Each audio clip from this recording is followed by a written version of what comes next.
మీనరాశి మీనరాశి వారికి పూర్వం కన్నా కూడా ఇప్పుడు చాలా చాలా మంచి కాలం వచ్చింది అని చెప్పచ్చు.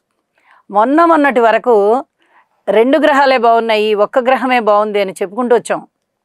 ఇప్పుడు 4 గ్రహాల యొక్క అనుకూలత పెరిగిందనమాట.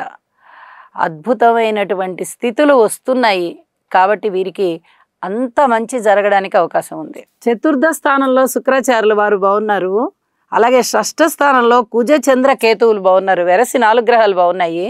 అలాగే రవి బుధుల యొక్క కలయిక పంచమ స్థానంలో జరుగుతూ బుధ ఆదిత్య యోగానికి దారితీసింది.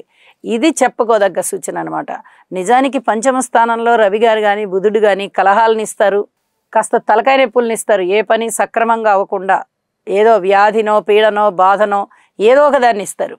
మానసికమైనటువంటి అనారోగ్యం కలహం అంటే అలాంటి వాటిని ఇస్తారు.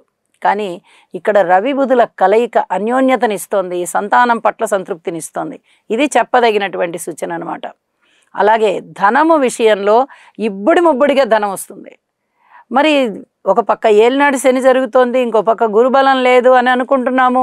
ప్రతి వారం ఇవే చెప్పుకుంటున్నాము, గ్రహస్థితులు సరిగ్గా లేవు అని.